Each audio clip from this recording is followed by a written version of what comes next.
ఆంధ్రప్రదేశ్ రాజకీయాలకు సంబంధించి సార్ ఎన్నికలకు మరో 2-3 నెలలు అంటే ఫిబ్రవరి లాస్ట్ ఎండింగ్ మార్చ్ ఫస్ట్ వీక్లో నోటిఫికేషన్ షెడ్యూల్ రావచ్చు. సో ఈ నేపథ్యంలో అక్కడ రాజకీయాలు కొంత హాట్గా కనిపిస్తున్నాయి సార్.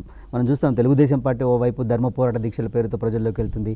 ఇటు వైఎస్ జగన్ పాదయాత్ర దాదాపు 330 రోజులు పాదయాత్ర చేశారు. 9వ తారీఖు అది ముగించబోతున్నారు. సో ఇటు ప్రధానంగా జనసేన కూడా ప్రజల్లోకి వెళ్తుంది. గత 3-4 రోజులుగా భేటీలు అంటే వివిధ జిల్లాల ప్రతినిధులతో భేటీ అవుతూ ముందుకెళ్ళబోతున్నారు. సో ఈ పొత్తుల అంశం తెరపైకి వచ్చినప్పుడు చంద్రబాబు నాయుడు మొన్న చేసిన కామెంట్స్ అన్నవి కొంత రాజకీయాల్లో కొత్త అంటే పొత్తులకు సంబంధించిన చర్చ తెరపైకి వచ్చింది సార్. అంటే పవన్ కళ్యాణ్ జగన్ మోదీ కేసీఆర్ పైన పోరాటానికి మాతో కలిసి పనిచేయాలి, పోరాటం చేయాలని చెప్పేసి ఆయన చేసిన తర్వాత సో పవన్ కళ్యాణ్ క్లారిటీ ఇచ్చారు. నేను ఎవరితో పోటీ వామపక్షాలతో కలిసి మాత్రమే పోటీ చేస్తున్నాను, 175 స్థానాల్లో పోటీ చేస్తాను. సుస్థిరత గతంలో 2014 ఎన్నికల్లో పోటీ చేయడానికి ఒక సుస్థిరత కోసం చేశాను.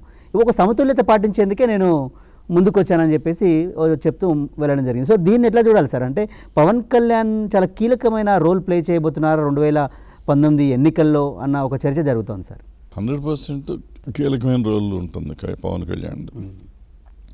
ఎందుకంటే మీరు తీసుకుంటే 2014లో కూడా కీలకమైన రోల్ ఉంది పవన్ కళ్యాణ్.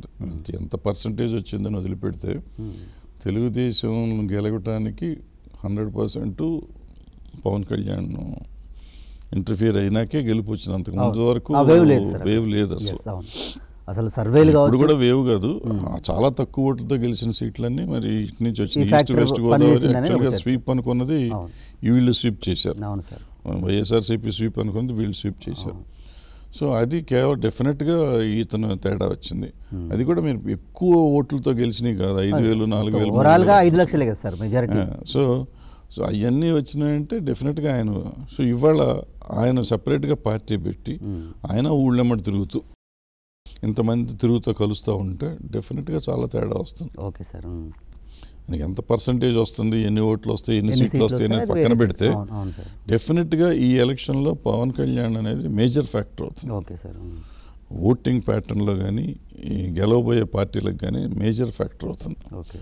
సో ఆయన తక్కువ అంచనా వేస్తే మాత్రం ఏ పార్టీ అయినా దెబ్బతింటాం.